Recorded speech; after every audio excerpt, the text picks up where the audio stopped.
Hey guys, apologize I'm gone, but I will be here after school, so if for whatever reason you need to talk to me or see me, come find me and I will be in my room. But today we are moving on to the angle of elevation and depression. So these words came up during our scavenger hunt, if these words sound familiar to you, but today we'll finally talk about what they are. And essentially they're just used to help us solve application of trigonometry problems. But let's just dive in and see what they're about. So the angle of elevation. When looking up to an object, the angle of elevation is formed by an observer's line of sight and a horizontal line. So let's just put ourselves in this guy's shoes and we're looking at the top of this lighthouse. So if I notice, here's this horizontal line they're talking about. And then, so that horizontal line would be if I'm just looking straight ahead of me. But then I'm actually, though, looking towards the top. So my eyes are going to go upward to form this line of sight. And now between this horizontal line and this line of sight, we create this angle right here, which we call the angle of elevation. And like a way to remember that, like if you have a bum ankle, you're supposed to elevate your ankle or something. Elevate, you're rising above that horizontal line. So on the flip side, the angle of depression, it says when looking down to an object, the angle of depression is formed by an observer's line of sight and a horizontal line. Okay, so let's talk about this. Here is our horizontal line. So if that lifeguard would look straight ahead, he'd be looking somewhere off over here, like off in the trees, because there's nothing up that high. But if he wants to look down at the swimmer in the pool, he has to take his eye gaze and go downward. So now I've created this angle of depression, right? Because depression is coming down. Okay, but now here is the tricky part with the angle of depression. If we notice, here's my right triangle. Is my angle of depression in this blue triangle at all? No, so it's not really helping me solve anything with this problem.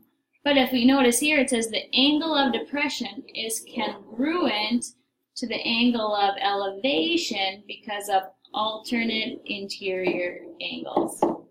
I would mark that, highlight that, just so we know. Because if we notice here, this angle of depression is the same angle right here because of alternate interior angles. So now that my angle's inside my triangle, I can find missing sides or whatever we need to do. I guess I forgot to mention that on this one. If I go back, you see how we have a right triangle here?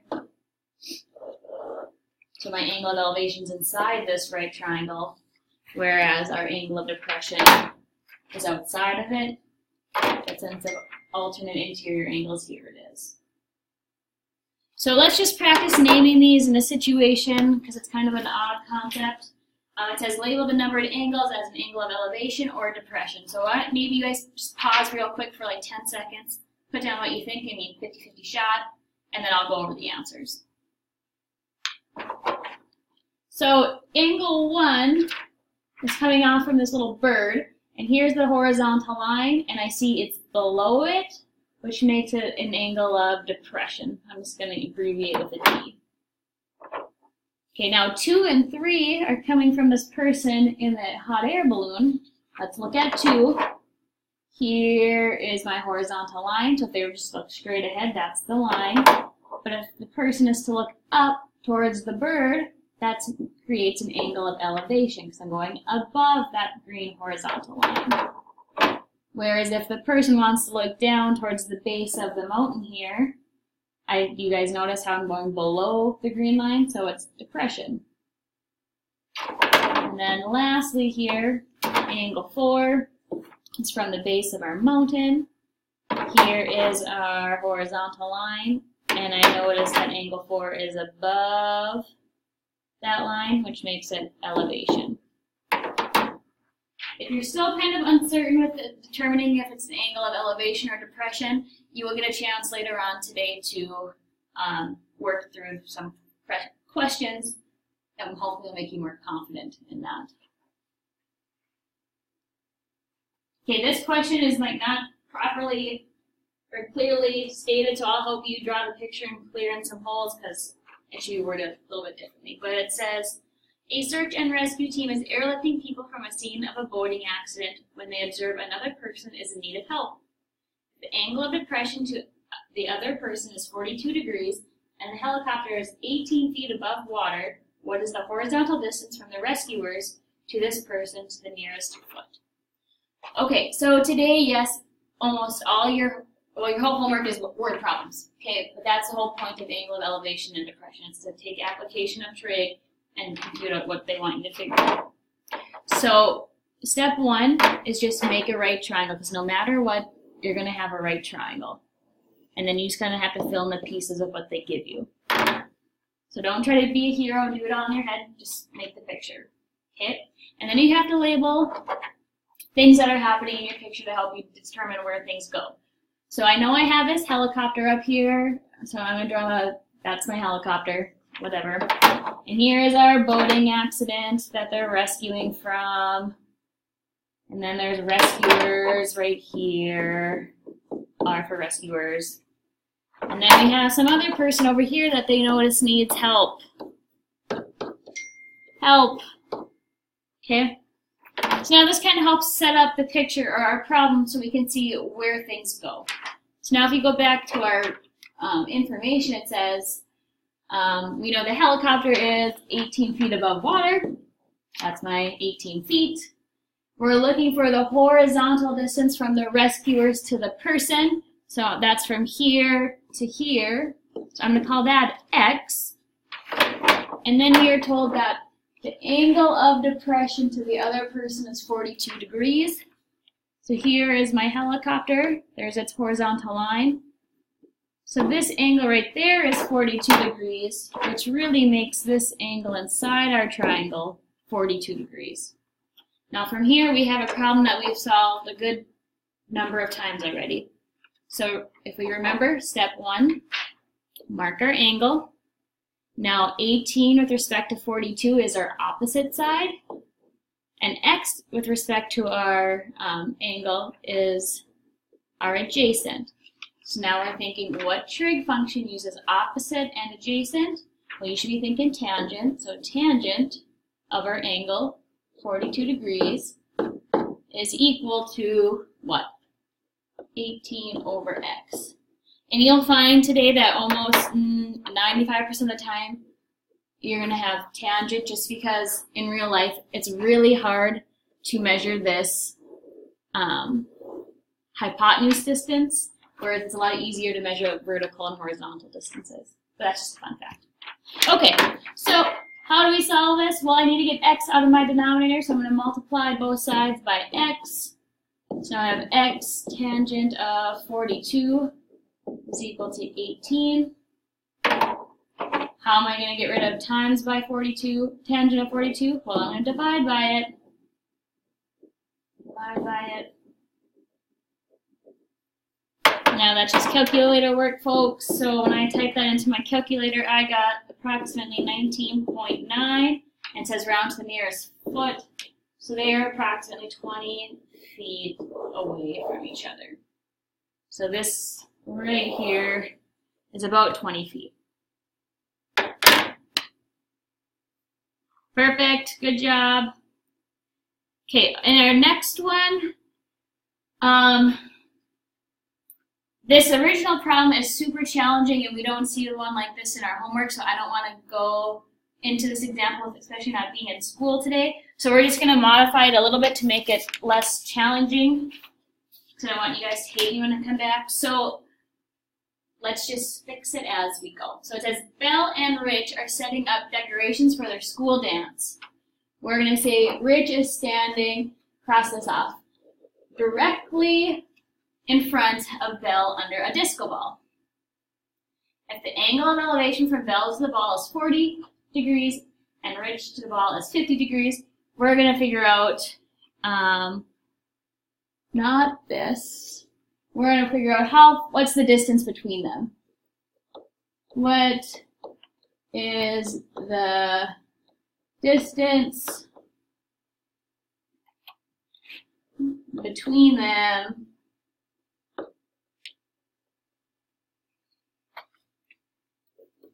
if the ball is 20 feet in the air.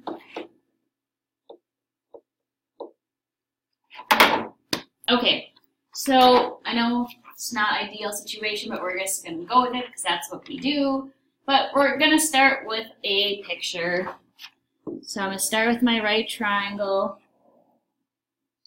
All right, I know I have some disco ball, like disco ball blue. Here's our disco ball. And we know that it's 20 feet in the air, so there's my 20 feet. And then I have Bell right there, and Rich right here, okay? So I know Rich is standing directly in front of Bell. And then we're told that from Bell to the ball is 40 degrees. So I know that this right here is 40 degrees. And then from Rich to the ball is 50 degrees. So I actually have to draw in another little triangle. And I'm going to call that 50 degrees. Is that right? Yep. So then they ask us, we are trying to figure out what's the distance between Bell and Rich. So I'm trying to find this little chunk right here. How are we going to figure that out? Well, I hope you can see.